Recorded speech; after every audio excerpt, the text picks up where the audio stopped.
안녕하세요. 2022년 일반 대리점 사업자 교육 첫 강의를 맡은 한국석유관리원 최종욱입니다. 최근 법령을 제대로 인지하지 못해서 발생하는 석유사업법 위반 행위가 증가하였다는 업계의 목소리가 좀 높아졌습니다. 일반 대리점이 주유소에게 자동차용 경유를 공급받으면 위반일까요? 석유유통업계는 독특한 특성을 가지고 있고 석유사업법은 각종 금지행위 준수의 의무를 규정하고 있어 어떤 것이 위반행위인지를 잘 따져보아야 합니다. 2022년도 강의들은 일반 대리점 실무에서 발생하는 사례를 중심으로 구성하였습니다.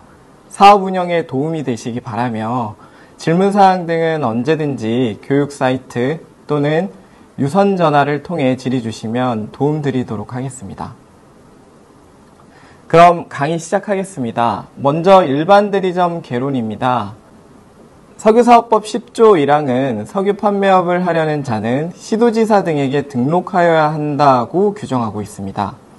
이에 따라 일반 대리점 사업을 영위하려면 저장시설 70만 리터 이상, 수송장비 5만 리터 이상, 자본금 1억 원 이상을 갖추어야 합니다.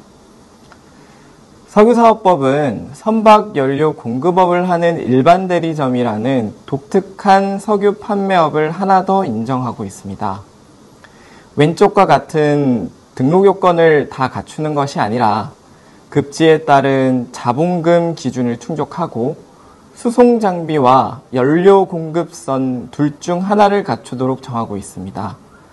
예를 들어서 1급지인 부산에 등록을 하기 위해서는 자본금 1억 원 이상과 수송장비 100톤 이상 또는 3만 리터 이상의 배를 갖추면 선박급유를 위한 일반 대리점 등록이 가능합니다. 하지만 완전히 동일한 것은 아닙니다.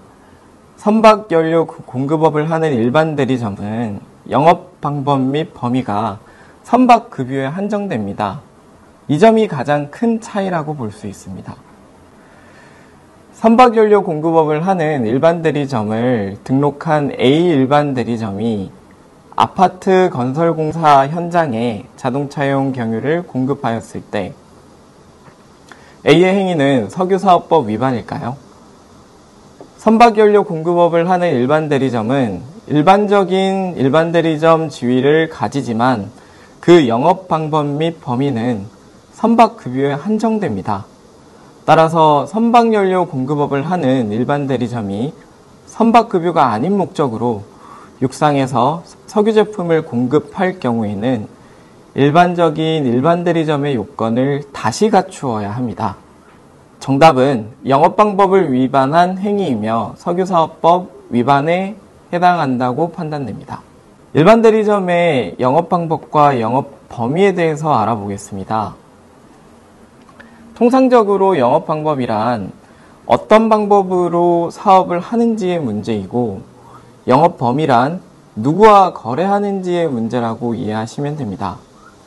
일반 대리점은 석유 정제업자, 수출입업자 또는 다른 일반 대리점으로부터 석유 제품을 공급받아서 공급받은 석유 제품을 다른 일반 대리점, 주유소, 일반 판매소 또는 실제로 석유 제품을 소비하는 실소비자에게 판매할 수 있습니다. 지급 가능한 제품은 휘발유, 경유, 등유, 중유 등 석유 제품이지만 일반 대리점은 용제, 석유 중간 제품, 부생연료는 취급할 수 없음에 유의하셔야 됩니다. A 일반 대리점은 석유 사업자가 아닌 외국 국적 선박으로부터 선박용 경유를 공급받아서 국내 선박에 판매하였는데 이러한 행위는 석유사업법 위반일까요? 일반 대리점은 정해진 자에게서만 석유 제품을 공급받을 수 있습니다. 석유 정제업자, 수출입업자, 일반 대리점으로부터만 공급받을 수 있기 때문에 지금 석유 사업자가 아닌 외국 국적 선박으로부터는 석유 제품을 공급받을 수 없습니다. 따라서 A의 행위는 영업 범위를 벗어난 행위에 해당합니다. 석유사업법은 일반 대리점 사업자에게 어떤 의무사항을 규정하고 있을까요? 대표적인 몇 가지를 알아보도록 하겠습니다. 먼저 등록과 변경 등록 의무가 있습니다.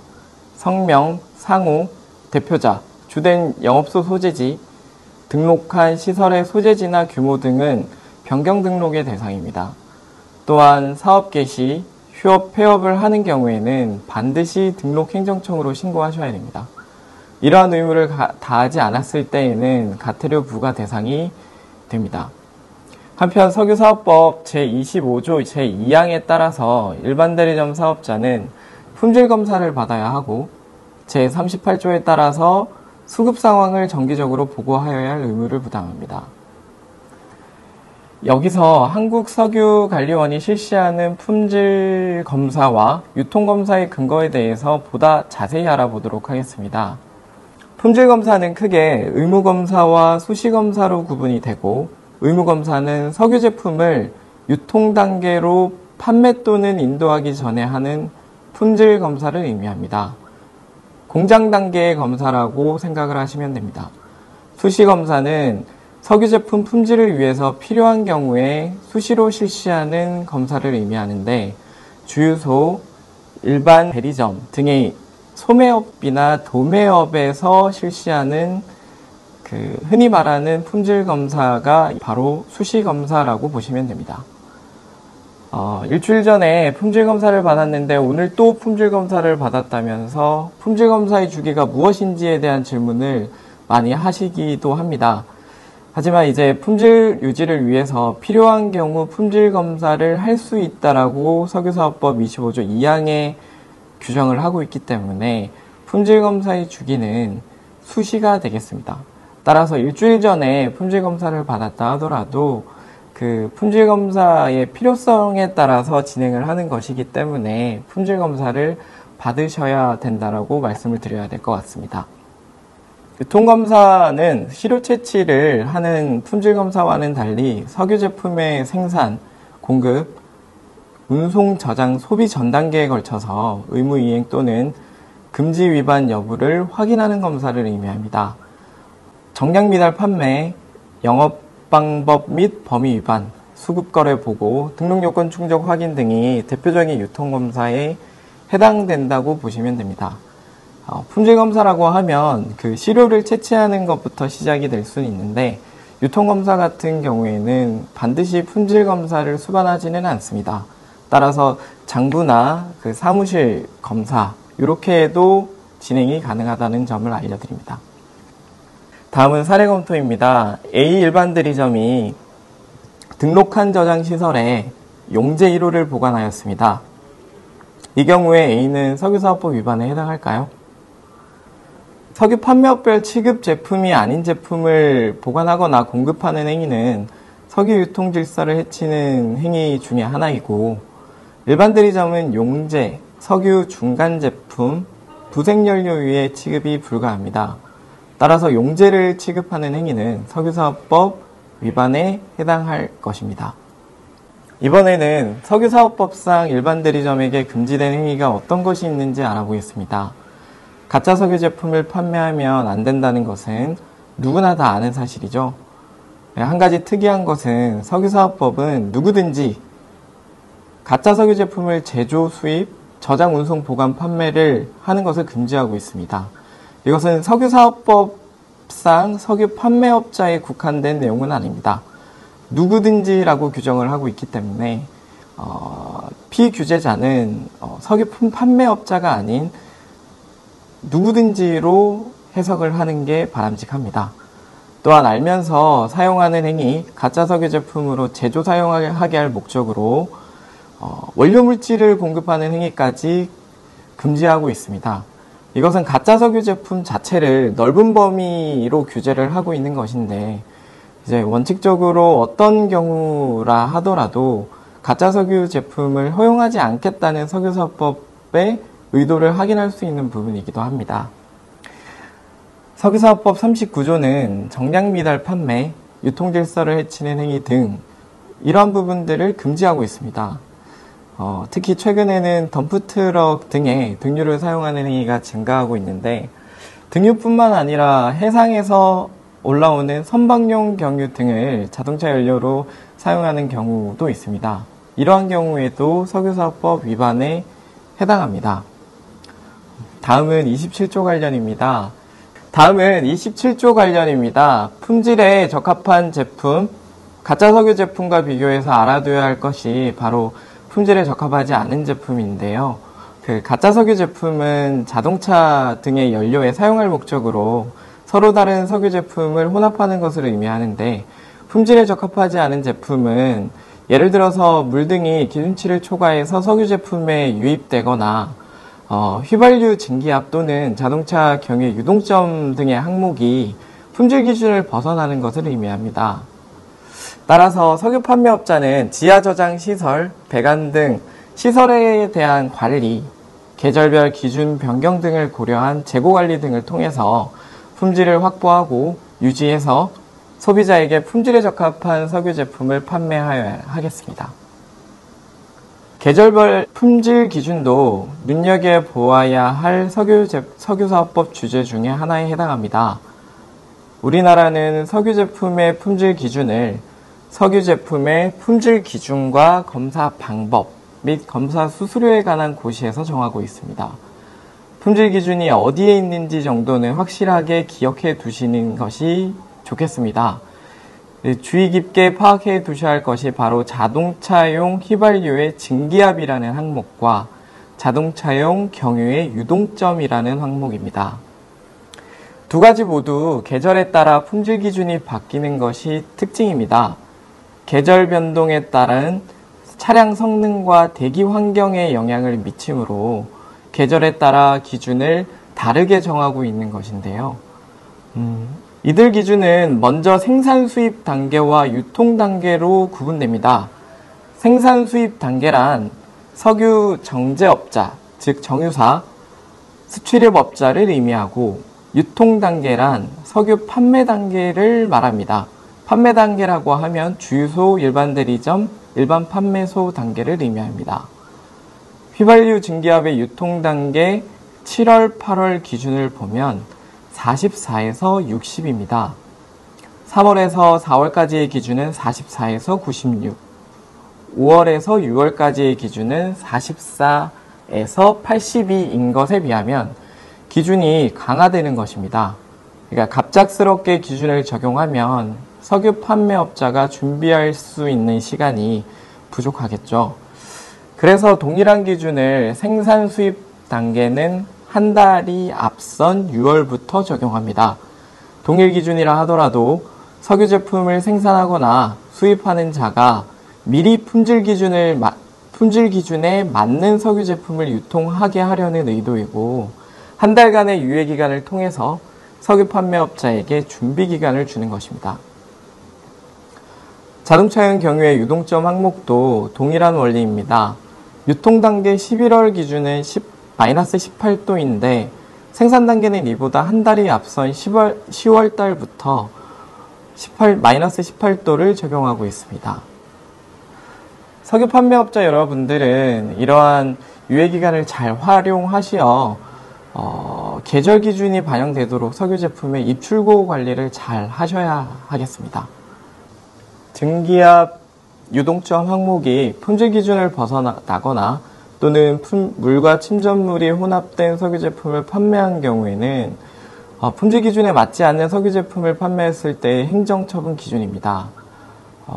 중과실인지 경과실인지 구분에 따라 확연한 차이를 보이는데, 중과실은 현저하게 주의를 결한 것으로 행위자의 직업이나 사회적 지위 등에 따라서 보통 기울여야 할 주의를 현저하게 결여한 것을 의미합니다. 이와 반대로 경과실은 경황과실로서 주의를 결한 경우를 의미하는데요. 물과 침전물이 혼합되었을 때 빗물의 유입에 따른 물과 석유 제품의 혼합 간의 상관관계, 보통의 석유 판매업자로서 기울여야 하는 주의로 빗물 유입 가능성을 예측할 수 있었는지를 고려해서 중과실 여부를 결정할 수 있을 것입니다. 가짜 석유 제품은 어떤 것을 의미할까요? 가짜 석유 제품이란 자동차와 차량 기계의 연료로 사용할 목적으로 석유 제품의 다른 석유 제품, 석유화학 제품 등을 혼합해서 제조한 것을 말합니다. 여기서의 차량, 기계란 건설기계나 농업기계 등을 포함합니다. 따라서 지게차와 같은 건설기계, 콤바인과 같은 농업기계의 자동차용 경유와 등유를 혼합한 제품을 판매하였다면 그것은 가짜 석유 제품에 해당한다고 볼 수 있겠습니다. 차량 기계 등에 사용할 목적으로 제조되어야 하므로 기본적으로 휘발유 경유와 같은 차량용 연료에 다른 석유 제품을 혼합할 경우에만 가짜 석유 제품으로 판정이 가능합니다. 따라서 등유를 사용하는 농업 기계에다가 등유와 다른 제품을 혼합해서 판매하였다 하더라도 그것을 가짜 석유 제품이라고 판정하기는 조금 어려울 것 같습니다. 가짜 석유 제품 취급 시 행정처분 사항입니다. 흔히 말하는 불법 시설물을 설치 이용해서 가짜 석유 제품을 판매했을 경우에는 원 스트라이크 아웃, 바로 등록 취소 처분이 내려집니다. 하지만 자동차용 휘발유 1호, 흔히들 말하는 보통 휘발유죠. 보통 휘발유에 자동차용 휘발유 2호, 고급 휘발유를 혼합해서 자동차용 휘발유 1호, 보통 휘발유로 판매한 경우에는 이에 한해서 경고 처분이 부과됩니다. 이것은 가짜 석유 제품을 판매했다 할지라도 보통 휘발유가 고급 휘발유보다는 저렴한 제품이고 혼합한 제품을 가격이 더 저렴한 보통 휘발유로 판매하는 행위의 위법성이 보다 경미하다고 판단해서입니다. 일반적인 가짜 석유 제품은 1회 위반 시에 사업정지 3개월, 2회 위반 시에는 6개월, 3회 위반 시에는 등록 취소 처분을 부과하고 있으며 가짜 석유 제품을 제조할 목적으로 원료를 공급, 판매, 저장, 보관하는 행위 등은 가짜 석유 제품을 판매하는 것과 동일한 처분을 부과하고 있습니다. 이렇게 일반 대리점에 대한 기본적인 내용을 알아보았습니다. 다음은 최근에 석유사업법 시행규칙이 개정되었습니다. 그 내용에 대해서 함께 검토하도록 하겠습니다. 2022년 8월 2일 석유 판매업자의 다양한 영업방법 및 범위 위반 형태를 반영한 행정처분 기준이 마련되었습니다. 개정 전에는 영업방법 및 범위 위반 행위를 범한 경우에는 행정처분을 부과함에 있어서 단일한 하나의 기준을 적용하였습니다. 석유 판매업자가 자신이 무엇을 잘못하였는지를 단번에 파악하기가 어렵다는 점에서 업계는 기준을 명확히 해줄 것을 지속적으로 요청하였는데 이에 따라서 11개의 행위를 세분화하여 행정처분 기준을 제시하였고 유통질서에 미치는 영향이 미미한 위반 행위에 대해서는 경고 처분을 할 수 있도록 그 기준을 개선하였습니다. 경고 처분으로 기준이 개선된 대표적인 예로 보관주유를 맡아준 경우가 있습니다. 타인의 석유를 자신의 저장시설에 보관하고 그 석유 보관을 요구한 자를 대신해서 공급한 경우에는 보관을 맡아준 자는 위반의 정도가 경미해서 경고 처분을 부과받을 수 있습니다. 마지막으로 사례 검토입니다. A 주유소가 B 일반 대리점에게 자신의 석유를 보관하게 하고 B 일반 대리점은 A의 실소비자인 C에게 A의 석유를 대신해서 공급하였습니다. 이 경우에는 주유소는 점포에서 자신의 고정된 주유 설비를 통해서 직접 판매하도록 석유사업법이 규정을 하고 있음에도 직접 판매하지 않았으므로 영업방법 위반에 해당하고 비일반 대리점의 경우에는 자신의 석유를 판매한 것이 아니라 타인의 석유를 보관하고 그 석유의 보관을 요구한 자를 대신해서 공급한 경우에 해당하므로 영업방법 위반에 해당할 것으로 판단됩니다. 강의를 수강하시는 일반 대리점 사업자 여러분, 강의가 끝나면 석유사업법 시행규칙 개정사항을 반드시 개별적으로 확인하는 시간을 갖도록 합시다. 어떤 행위가 위반 행위인지 명확하게 확인할 수 있습니다. 이를 정확하게 숙지한다면 법령을 잘 알지 못해서 영업방법이나 범위 위반을 저지르는 실수를 피할 수 있을 것이라고 생각합니다. 이렇게 석유사업법에서 일반 대리점에 관하여 정하고 있는 바를 몇 가지 사례를 통해서 정리해서 알아보았습니다. 다음 시간에는 지금까지 검토한 내용을 바탕으로 위반 사례 등에 대해서 함께 알아볼 텐데요. 바로 다음 시간에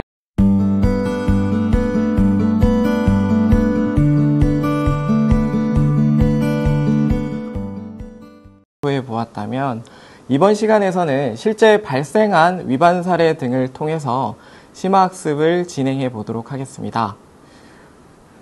자신이 하는 행위가 위반 행위인지 잘 모르겠다고 하시면 한국석유관리원이나 지방자치단체로 문의하셔서 지금 당장 하고자 하는 판매 행위가 위반인지를 먼저 확인하셔야 합니다. 이번 강의에서는 석유 판매업자가 법령을 오해하거나 몰라서 발생할 수 있는 실수를 줄여드리고자 대표적인 실무 사례를 준비해 봤습니다. 다음에서 위반 행위의 사례와 행정처분 사례로 내용을 나누어서 강의를 진행하도록 하겠습니다. 먼저 일반 대리점의 위반 행위 사례입니다. A 일반 대리점은 B 주유소로부터 자동차용 경유를 공급받으려고 합니다. A 일반 대리점은 석유사업법 위반일까요? 단속 사례를 검토하다가 보면 자주 보이는 사례인데 석유 판매업자는 아무하고나 거래를 할 수 없습니다. 지난 시간에 일반 대리점은 누구에게 공급받을 수 있다고 말씀드렸나요? 정답은 석유정제업자, 수출입업자, 다른 일반 대리점이었죠. 그런데 사례에서 A 일반 대리점은 어디에서 공급을 받았나요? 주유소죠. 주유소로부터 공급받은 A 일반 대리점은 영업범위 위반에 해당합니다. 만약에 반대로 A 일반 대리점이 B 주유소에게 판매했다면 어땠을까요? 이건 석유사업법상 위반은 아닙니다. 왜냐하면 A 일반 대리점은 다른 주유소, 일반 판매소, 실소비자에게 공급이 가능하기 때문입니다. 이렇게 석유 판매업자는 공급받는 자와 공급하려는 자를 잘 파악하여서 석유 제품 거래에 응하셔야 합니다.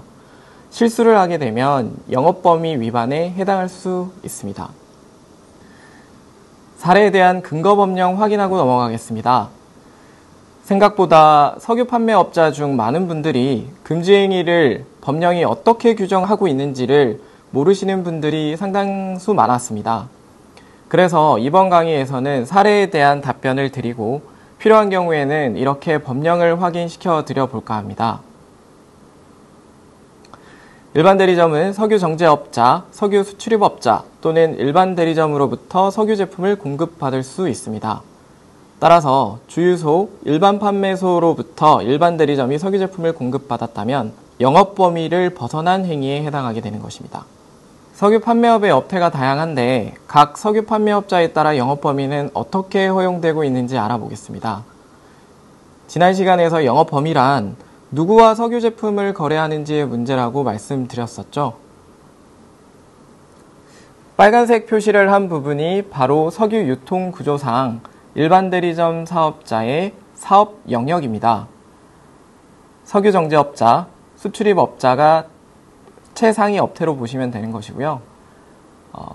그들로부터 석유 제품을 공급받고 일반 대리점 상호 간의 공급은 허용됩니다. 그렇다라고 하면 주유소는 어떨까요? 주유소는 정제업자, 수출입업자, 일반 대리점, 주유소로부터 석유 제품을 공급받는 것은 가능합니다. 원칙적으로 주유소와 일반 판매소 상호 간에는 석유 제품 공급은 허용되지 않습니다. 하지만 보시는 것처럼 면지역에 소재하면서 한국석유관리원의 전산보고로 수급거래 상황 보고를 주 단위로 하는 일반 판매소인 경우에는 석유 제품 유통을 다양화하고 석유 판매업자 간의 경쟁을 촉진하기 위해서 주유소와의 거래를 허용하고 있습니다. 다만 이것은 굉장히 예외적인 케이스라고 보시면 되는 면지역에 소재한다는 점에서 읍이나 동에 소재하는 일반 판매소는 원칙적으로 제외됨을 알려드립니다. 다음 사례입니다. A 일반 대리점은 저장 시설과 연결된 주유시설을 이용해서 일반 대리점 점포 내에서 덤프트럭에 자동차용 경유를 직접 주유해서 판매하였습니다. 이 경우 A 일반 대리점은 석유사업법 위반일까요? 자동차 경유를 일반 대리점은 취급할 수 있습니다. 그리고 덤프트럭에 등유가 아닌 자동차용 경유를 주유한 사례인데 이것이 문제가 될까요?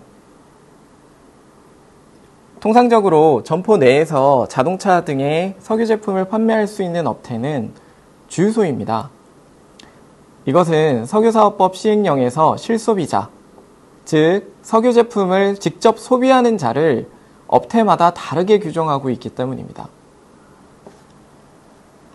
일반 대리점의 실소비자는 석유 제품을 직접 소비하는 자로 규정하면서 자동차, 덤프트럭, 콘크리트 믹스트럭의 연료유로 사용하는 사람은 제외한다라고 규정하고 있습니다. 한마디로 일반 대리점 실소비자에 자동차, 덤프트럭, 콘크리트 믹스트럭은 포함이 되지 않기 때문에 일반 대리점은 석유 제품을 팔 수 없다라고 판단이 되는 건데요. 그러한 논리로 이제 이번 사례를 보면 A 일반 대리점의 행위는 판매 대상에서 제외된 덤프트럭에 석유 제품을 직접 주유하였기 때문에 일반 대리점의 영업 방법을 벗어난 행위에 해당하게 되는 것입니다. 따라서 석유사업법상 위반에 해당하는 행위를 범한 것이 되는 것이죠. 앞서 검토한 내용에 대한 근거법령입니다. 석유사업법은 주유소와 일반 대리점의 실소비자를 다르게 구분하고 있습니다. 하단의 주유소부터 보시면 주유소는 별다른 제한이 없는 반면에 직접 소비만 하면 되는 조건이 붙어 있죠. 따라서 별다른 제한이 없습니다. 하지만 일반 대리점 같은 경우에는 제한사항을 많이 두고 있습니다. 일반 대리점 같은 경우에는 자동차와 건설기계 중에 덤프트럭, 콘크리트 믹스트럭의 연료유로 사용하는 자를 제외한다라고 명시적으로 규정하고 있습니다. 그렇다면 덤프트럭이 아닌 다른 건설기계의 석유 제품을 판매할 수 있을까요? 일반 대리점이? 그 조항의 내용을 꼼꼼히 따져보면 건설기계 중에 덤프트럭과 콘크리트 믹스트럭만 제외되는 거죠. 다른 불도저나 어떤 천공기 같은 건설기계에 석유 제품을 판매하지 말아라 라는 금지 규정은 없는 겁니다. 따라서 이제 기타 다른 건설기계에는 석유 제품을 판매하는 것은 가능할 것으로 판단됩니다.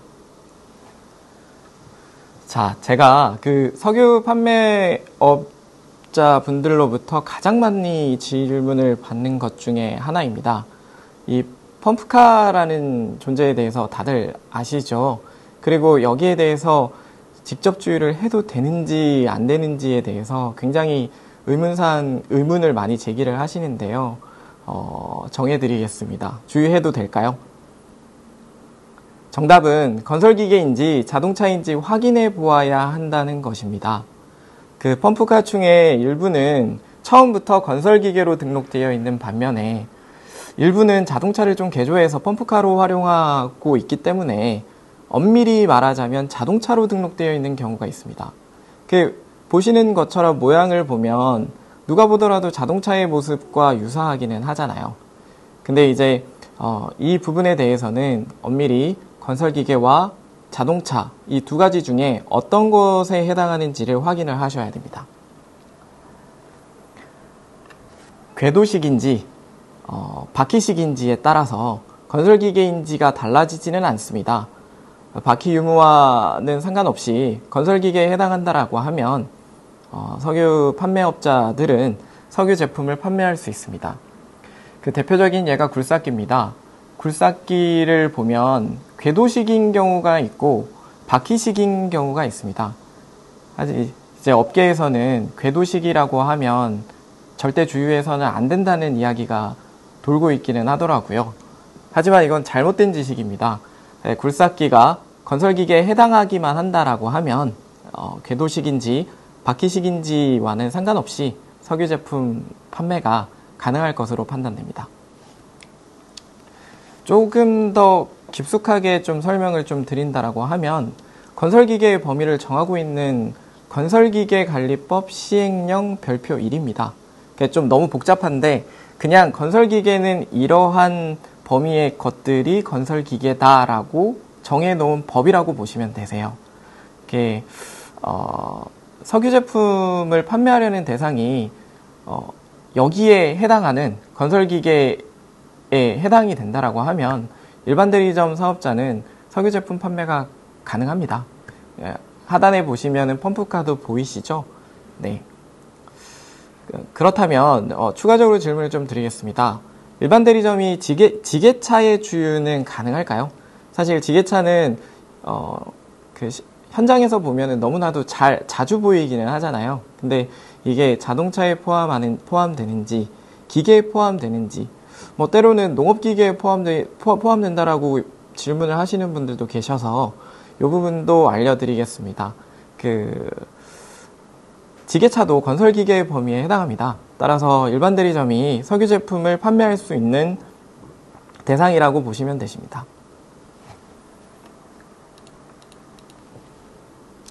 다음 사례입니다. A 일반 대리점이 자동차용 경유와 중유를 혼합했습니다. 그래서 어디에 공급을 했냐면 바다에 있는 선박에 연료로 공급을 했습니다. 이 경우에 A 일반 대리점은 가짜 석유 제품 제조 판매에 해당할까요? 앞선 강의에서 가짜 석유 제품은 제가 뭐라고 말씀을 드렸었나요? 자동차와 차량, 기계에 사용할 목적으로 라고 말씀을 드렸을 겁니다. 그래서 이제 목적으로 다른 제품을 혼합해서 제조된 것을 의미하는 것이라고 분명히 말씀드렸는데 이 경우는 선박이죠. 대상이 선박입니다. 그래서 이번 사례와 같이 석유 제품을 혼합하여 제조하였더라고 하더라도 선박 연료에 사용하는 것처럼 다른 사유로 혼합된 것이라고 하면 가짜 석유 제품이라고 보기에는 조금 어렵다고 생각을 합니다. 하지만 혼합할 수 있는 행위가 일반 대리점한테 허용될까요? 이게 또 다른 논점이기는 한데요. 그렇다면 나는 혼합을 해서 팔아도 되는 것인가? 라는 질문을 하실 텐데 그렇지는 않습니다. 일반 대리점의 영업 방법은 석유 제품을 공급받아서 판매하는 행위만 가능합니다. 따라서 사례처럼 석유 제품을 혼합하는 행위를 할 경우에는 가짜 석유 제품 제조 판매 등에는 해당하지는 않지만 일반 대리점의 영업 방법 위반에 해당할 것으로 판단됩니다. 영업 방법이라는 것은 허용된 행위만 해서 석유를 판매하라는 의도인데 사실 석유 판매업이잖아요. 일반 대리점은 석유 판매업이기 때문에 판매만 할 수 있도록 허가가 된 것이라고 그렇게 이해를 하시면 좋을 것 같습니다. 가짜 석유 제품의 정의에 관한 지난 시간 강의 내용입니다. 정리할 겸 다시 반복하고 넘어가겠습니다. 가짜 석유 제품은 자동차와 차량, 기계 연료로 사용할 목적이 있어야 됩니다. 혼합행위가 있었다 하더라도 선박에 사용하거나 휘발유나 경유가 아닌 등유를 연료로 사용하는 기계에 사용할 경우에는 가짜 석유 제품이라고 판단하지 않습니다. 다음 사례입니다. A 일반 대리점이 석유 사업자가 아닌 자로부터 석유 제품을 공급받으면서 상호간의 석임계산서를 발행했다라고 합니다. 영업범위 위반에 해당할까요?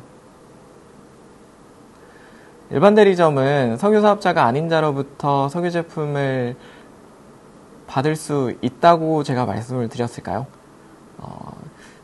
그렇지 않죠.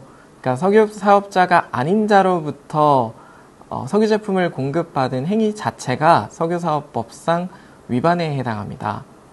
그래서 상호간에 세금계산서를 발급했는지 여부는 석유사업법상 아무런 관계가 없습니다. 거래행위 자체를 금지하고 있는 것이지 그것이 세금계산서가 발급되었는지 여부는 위반 행위 성립 자체에 영향을 주지 않는다는 점을 숙지하셔야 될 것 같습니다.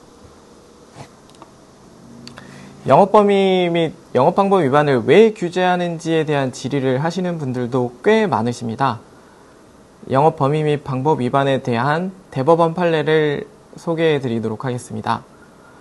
석유 판매업자별 영업범위를 위반해서 석유 제품을 공급하거나 공급받는 행위를 금지하고 있는 것은 석유 판매업의 종류에 따라서 허용된 영업 범위 내에서 허용된 영업 방법으로만 영업이 가능하도록 하게 해서 무자료 거래나 덤핑 판매, 매점 매석 등 건전한 석유 유통 질서를 해치는 행위를 단속하게 하고 건전한 석유 유통 질서를 확보하는데 그 입법 의도가 있다라고 판단을 하고 있습니다. 지금까지 일반 대리점의 위반 행위 사례에 관한 소개를 하였습니다. 다음은 위반 행위로 인정된 경우에 있어서 그러면 위반 행위는 위반 행위가 되었다라고 하고 그럼 이 위반 행위를 어떻게 행정처분이 내려지는지에 대한 사례를 간단히 알아보도록 하겠습니다. 그 첫 번째 사례입니다. 이 사례 같은 경우에는 위반 횟수마다 가중되게 처벌하는 그 사안이 있습니다. 그렇기 때문에 석유사업자 여러분들께서 꼭 숙지를 하셔야 되는 부분이라고 저는 말씀드리고 싶어요. 일단 1차로 가짜 석유 제품을 판매한 날은 19년 9월 15일입니다. 이 때문에 행정청으로부터 19년 10월 20일 날 행정처분을 부과받았습니다. 그리고 나서 3년이 좀 지나기도 전에 2022년 3월 22일 날 또 가짜 석유 제품을 판매해서 적발되었습니다. 석유사업법 시행규칙 별표 1은 석유 판매업자 등이 3년 내에 가짜 석유 제품을 제조 판매하게 하여서 적발되게 될 경우에는 위반 횟수에 따라서 처분을 가중하도록 되어 있습니다. 그러니까 3년 내에 다시 또 위반을 하게 되면 기존의 처벌보다는 좀 더 가중된 처벌을 한다는 의미죠. 근데 이게 기산점을 잘 보셔야 돼요. 중요한 점은 종전 위반 처분일로부터 같은 위반 행위가 다시 적발된 날을 기준으로 한다는 점이에요. 그러니까 1차 위반 행위 기준일이 처분의 기준이 되는 것이 아닙니다. 행정처분일이 기준입니다. 행정처분일을 기준으로 다시 적발을 3년 내에 했다라고 하면 가중된 그 처분을 받게 되는 것이고요. 그래서 따라서 이 사례를 기준으로 좀 검토를 해본다면 위반일은 19년 9월 15일이죠. 그리고 가중처분의 기준일이 행정처분일이므로 19년 10월 20일을 기산점으로 보셔야 됩니다. 19년 10월 20일을 기산점으로 3년을 계산하면 22년 10월까지죠. 22년 10월까지인 기간 중에 22년 3월 달에 이 업체는 다시 가짜 석유 제품을 판매하게 된 것입니다. 그렇다라고 하면 가중된 행정처분 기준을 적용해야 되겠죠. 네, 이 업체는 그 3년 내에 다시 가짜 석유 제품을 판매한 것으로 인정이 되어서 가중된 행정처분을 부과하였습니다.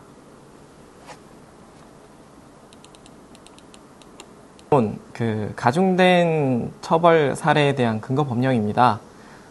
위반 행위 횟수에 따른 행정처분 기준을 정하는데 그 기준은 위반 행위에 대한 행정처분일과 위반 행위가 다시 적발된 날을 기준으로 삼고 있는 것을 확인할 수 있습니다. 가짜 석유 제품 1회 적발일 경우에는 사업정지 3개월, 2회 위반일 경우에는 사업정지 6개월을 적용합니다.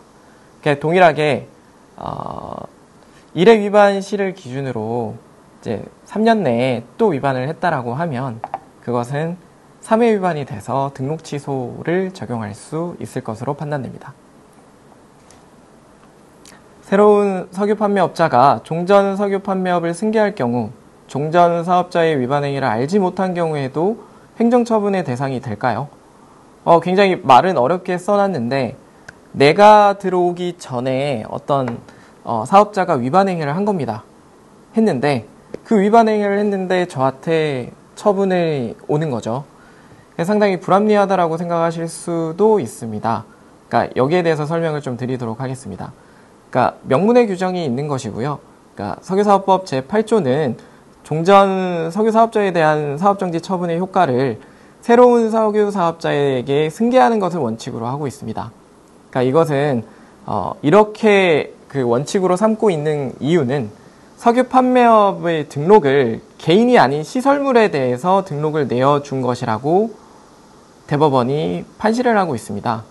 그 행정처분도 따라서 행정처분도 개인에 대한 제재가 아니라 주유소 시설에 대해서 부과를 한다라고 판단을 해보시면 됩니다. 자, 이제는 조금 이해가 가시나요? 개인한테 부과가 되는 것이 아니라 사업자한테 부과가 되는 것이고, 그 사업자가 변경이 됐다 하더라도 그 종전에 발생한 행정처분을 승계하는 거, 이제 조금은 이해가 가실 거라고 생각은 하는데요. 그 예외적인 케이스가 있기는 합니다. 다만 사업을 승계한 새로운 석유 판매업자가 종전 사업자의 행정처분이나 위반 사실을 알지 못하였음을 증명하는 경우에는 처분이 승계되지 않습니다. 그러니까 쉽게 말해 나는 몰랐다. 나는 종전의 사람이 위반했다는 사실에 대해서 인지하지 못했다라고 하면 그것까지 처분을 승계해서 적용하지는 않겠다라는 법의 의도입니다. 따라서 이제 자신이 종전 사업자의 위반 사실이나 처분을 몰랐다라고 하면 계약서나 지위 승계 사유 등을 적극적으로 행정청에 증명할 필요가 있겠습니다. 종전 사업자의 위반 행위로 인한 처분의 승계를 인정한 대법원 판례입니다. 석유 판매업 등록이 원칙적으로 대물적 허가 처분을 갖는다라고 설시하고 있어요. 근데 이건 너무 어려운 말입니다. 쉽게 석유 판매업 등록 허가가 사람에게 내어준 게 아니라고 제가 말씀을 드렸죠. 네, 시설에 대해서 허가를 내어준 것이다 라고 판단을 하고 있는 겁니다. 네, 그러한 논리에 따라서 새로운 사업자에게 지위 승계를 하였다면 종전 사업자에 대한 제재 처분 승계는 당연히 이루어지는 그런 취지로 해석을 하시면 되는 것입니다. 사업정지 처분은 물론 가징금 처분을 받은 경우에도 이러한 처분의 승계에는 동일하게 적용된다라고 판시한 사례입니다. 다음입니다. 석유사업법을 위반한 업체에서 행정처분은 사업정지로 하는지 아니면 과징금을 부과하는지를 자주 물어보십니다. 행정처분을 사업정지로 할 경우에는 일정 기간 동안 영업을 하지 못하게 되는 것이고, 가징금으로 부과를 하게 된다라고 하면 그 사업정지를 대신해서 징벌적으로 행정청에서 일정의 금액을 부과하는 제도인데, 원칙적으로 위반에 대한 행정처분은 석유사업법 제13조에 따라서 사업정지 처분을 하는 것이 원칙입니다. 하지만 이제 석유사업법 제14조에 따라서 사업정지 처분을 가름하는 과징금 처분을 할 수도 있습니다. 따라서 사업정지를 명할 것인지 아니면 가징금을 부과할지에 대해서는 행정청의 선택 재량 행위입니다. 너무 말이 어렵죠? 그러니까 행정청이 알아서 판단할 사항이라는 겁니다. 그냥 판단하는 것은 아니고 위반의 정도, 사업의 규모, 공익성, 법 집행의 실효성, 확보 등을 종합적으로 고려해서 행정청이 결정하게 됩니다. 그러니까 너무 어려운 얘기인데 아주 간단하게 말씀을 드리면 가차석유 제품을 2회 위반을 한 업체한테 과징금을 쉽게 얘기해서 과징금을 내고 영업을 계속하도록 하는 것이 맞느냐라는 판단을 행정청이 한다는 것이죠. 실질적으로 사업정지 6개월이나 되는 처분을 부과할 수 있음에도 가징금으로 대체하게끔 하는 것이 그 어떤 법 집행의 실효성 등에 비추어 봤을 때 맞냐는 것을 행정청이 판단을 한다는 말씀을 드리는 겁니다. 딱딱하고 어려운 법률 강의를 어떻게 쉽게 설명드릴 수 있을까 고민하였는데 그러한 노력이 잘 전달되었는지 모르겠습니다. 석유사업법은 행정처분의 강도가 다른 법령에 비해서 꽤 높은 편에 속하는 법령입니다. 교육 내용을 잘 숙지하시고 위반 행위를 예방하고 법령 부지나 오해를 줄여서 사업의 리스크를 완화할 수 있게 된다라고 하면 이번 강의를 진행한 강의자 입장으로서 상당히 보람을 느낄 수 있을 것 같습니다. 이로써 석유사업법 강의는 이렇게 마무리하도록 하겠습니다. 긴 시간 동안 수강해 주셔서 감사합니다.